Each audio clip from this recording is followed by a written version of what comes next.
Hello mga auntie, weekend, alam niyo naman na pag weekend kailangan gumala.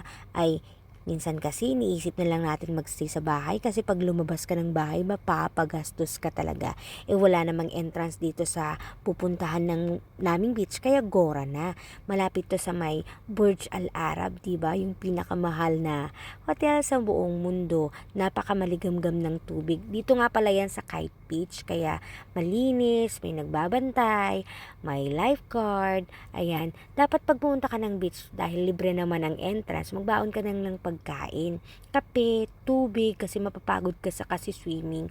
Maligamgam yung tubig dyan. Konti pa nga ng tao nung dumating kami, pero pagpatak ng 7 o'clock, dumami. Yan, nang 8 o'clock, napag-isipan namin umuwi na. Pero nagbagong isip namin, napapunta kami sa flea market. 8 o'clock to 3 o'clock PM dito. Kaya gumora na kami. Ang mumura at ang gaganda ng mga bilihin dito. Hindi masyadong use. 5 dirhams to 20 dirhams ang mga mabibili dito at take note, mga gamit ng puti.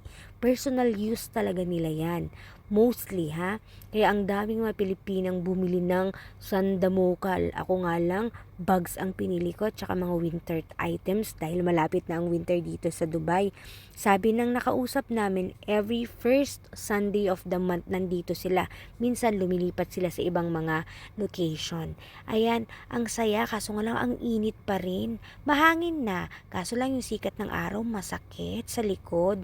Ang ganda ng bag ko dyan, 'di ba? Care of Sister, ang ganda-ganda. Favorite bag ko yan, pero pumili pa rin ako ng iba't ibang klase ng bag. Ang mumura kasi 5 dirhams o 20 dirhams lang, osan ka pa.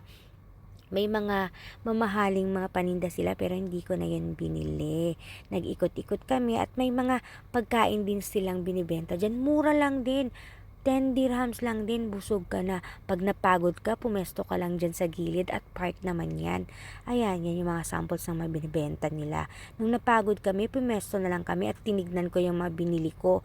Ayan yung mga binibenta nilang bags at yan nga yung napamili ko. Napagod na kami kaya nag-decide na kaming umuwi. Punta kayo dito kung kaya nyo pa. Bye!